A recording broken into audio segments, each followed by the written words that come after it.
Bueno, pola miña banda, vou quedar tamén no ámbito do cinema, xa que estamos falando deso, e vou a ir a unha curta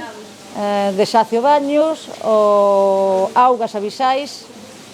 Xacio gústame moito, utiliza un galego precioso do norte de Lugo, que sobre todo é o da súa avoa, que é unha grande contadora,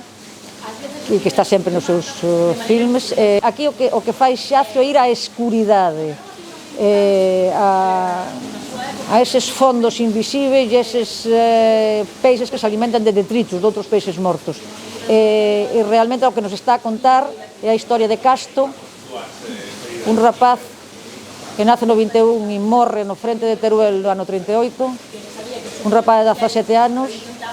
e que un pouco tamén ao mesmo tempo é a historia da Guerra Civil en Galicia, que é a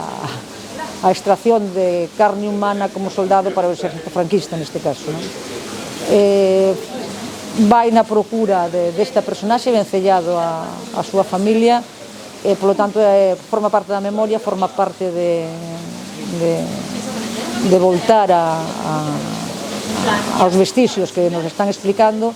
e forma parte do cinema máis ricaz que temos actualmente.